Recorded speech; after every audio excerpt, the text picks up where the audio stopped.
नमस्कार, घटना चक्र बुक वीडियो के इस शैक्षणिक मंच पर आपका स्वागत है। हमारा उद्देश्य है ज्ञान को सरल, स्पष्ट और सुलभ रूप में आप तक पहुंचाना। आइए आरंभ करते हैं अध्ययन और सफलता की इस यात्रा को। बिहार हाईकोर्ट क्लर्क और पुलिस कांस्टेबल ऐसी कई परीक्षाओं में चक्रवृद्धि ब्याज एक बहुत बड़ी चुनौती बन जाता है। अक्सर लोग इसमें अटक जाते हैं। तो आज हम इसी चुनौती को पार करने का, इसे हल करने का तरीका सीखेंगे। तो सवाल यही उठता है कि आखिर ये चक्रवृद्धि ब्याज एक गेटकीपर क्यों है? मतलब ये इतना मुश्किल क्यों लगता है? बहुत से उम्मीदवार इन सवालों में आकर उलझ जाते हैं, लेकिन फिक्र नहीं, आज हम इसे एक पहेली की तरह देखने वाले हैं। और यकीन मानिए, इस पहेली को सुलझाना ही कामयाबी की चाबी है। और पता है, इस पहेली को सुलझाने का राज जवाबों को रटना बिल्कुल नहीं है। नहीं, इसका राज है सिर्फ एक फॉर्मूले पर पकड़ बनाना। आज हम उसी एक फॉर्मूले की बात करेंगे जो चक्रवृद्धि ब्याज के किसी भी सवाल को हल कर सकता है। तो चलिए फिर देर किस बात की, इस पहेली की उस मास्टर चाबी को समझते हैं। आइए चक्रवृद्धि ब्याज के इस मेन फॉर्मूले को एक एक करके डिकोड करते हैं। अगर बिल्कुल सीधी सादी भाषा में समझे ना, तो चक्रवृद्धि ब्याज का मतलब है ब्याज पर भी ब्याज मिलना। हाँ, ये सिर्फ आपकी असली रकम पर नहीं लगता, बल्कि जो ब्याज जमा हो चुका है उस पर भी लगता है। यही तो सारा खेल है। तो फॉर्मूले का सबसे पहला हिस्सा है पी, जिसे हम कहते हैं मूलधन। ये वो शुरुआती रकम है जिससे सारी कहानी शुरू होती है, चाहे वो निवेश की हो या उधार की। इसके बाद आता है आर, यानी दर। सीधी सी बात है, ये वो परसेंट है जिस पर ब्याज लगेगा। एक बात यहाँ पर जरूर ध्यान रखनी है कि ये सालाना, छमाही या तिमाही भी हो सकती है, और इससे पूरी कैलकुलेशन बदल जाती है। तीसरा और बहुत जरूरी हिस्सा है टी, यानी समय। ये वो टाइम पीरियड है जिसके लिए पैसा लगाया गया है। और मजे की बात यह है कि फॉर्मूले में ये एक पावर मतलब घातांक की तरह काम करता है, और यहीं इसकी असली ताकत छिपी है। और आखिर में आता है ए, यानी मिश्र धन। ये वो टोटल अमाउंट है जो ब्याज जुड़ने के बाद हाथ में आता है। सीधा सा हिसाब है, मूलधन और उस पर कमाया गया सारा ब्याज मिलाकर ये बनता है। तो ये रहे सारे हिस्से, और अब पेश है वो मास्टर चाबी। ए बराबर पी ब्रैकेट में 1+r/100 और पूरे की पावर टी। देखिए, ये सिर्फ एक फॉर्मूला नहीं है, इसे एक ऐसी जादुई चाबी समझिए जो कंपैरेटिव एग्जाम्स में आने वाले चक्रवृद्धि ब्याज के हर दरवाजे को खोल सकती है। ठीक है, तो अब हमारे पास मास्टर चाबी तो आ गई है। तो चलिए अब इसका इस्तेमाल करते हैं और पहेली का एक गायब टुकड़ा खोजते हैं, और वो टुकड़ा है समय। ये सवाल सीधा बीएसएससी इंटर लेवल एग्जाम से उठाया गया है।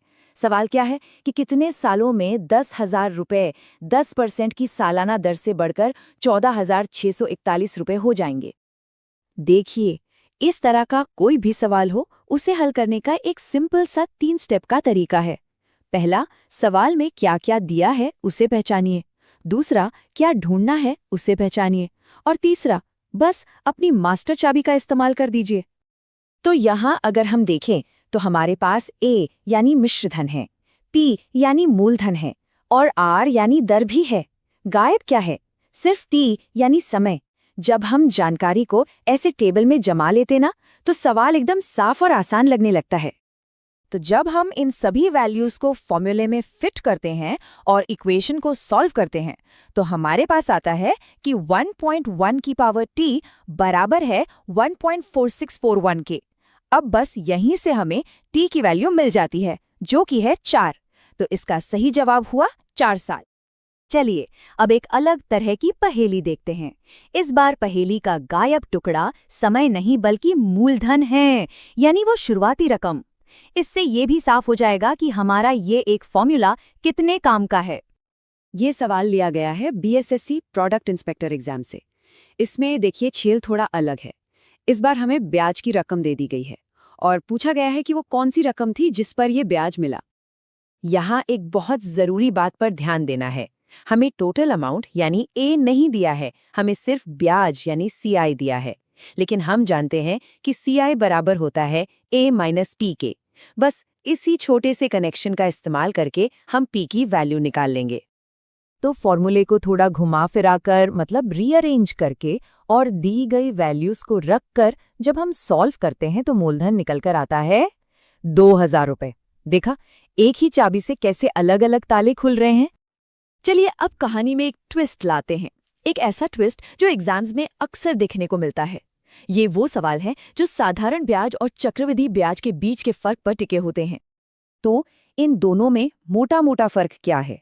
देखिए, साधारण ब्याज वो सीधी लाइन में बढ़ता है क्योंकि वो सिर्फ मूलधन पर लगता है, लेकिन चक्रवृद्धि ब्याज वो तेजी से एक कर्व में ऊपर जाता है क्योंकि वो मूलधन और जमा हुए ब्याज दोनों पर लगता है। और बस यही वो ट्विस्ट है जिसे एग्जामिनर पकड़ना चाहता है। ये वाली एडवांस्ड पहेली भी बीएसएससी इंटर लेवल एग्जाम से है। इसमें सबसे जरूरी चीज है दोनों तरह के ब्याजों के बीच का अंतर। इसे सॉल्व करने के लिए हमें दोनों फॉर्मूलों को समझना होगा और फिर उनके फर्क का इस्तेमाल करके जवाब तक पहुंचना होगा। तो अभी तक हमने जो कुछ भी सीखा है, चलिए अब उसे एक साथ जोड़कर एक ऐसी विनिंग स्ट्रैटेजी बनाते हैं जो एग्जाम में दूसरों से एक कदम आगे रखने में मदद करेगी। तो ये है वो सबसे जरूरी बातें जो याद रखनी है। देखिए, ये सिर्फ मैथ्स नहीं है, ये एक स्ट्रैटेजी है, एक ऐसा तरीका जो एग्जाम के प्रेशर में भी सही और तेजी से काम करने में मदद करेगा। तो बस फॉर्मूले को समझिए, पहचानिए कि क्या खोजना है और किसी भी ट्विस्ट के लिए हमेशा तैयार रहिए। एक बात और, आज हमने जो सीखा है वो सिर्फ एग्जाम पास करने तक ही सीमित नहीं है। ये असल दुनिया में वेल्थ बनाने का, यानी पैसा बनाने का एक बहुत पावरफुल नियम है। तो जाते जाते बस इतना सोचिए, अगर कंपाउंडिंग की ये ताकत एग्जाम के नंबरों में इतना फर्क ला सकती है, तो ये किसी के भी फाइनेंशियल फ्यूचर को कहां से कहां पहुंचा सकती है।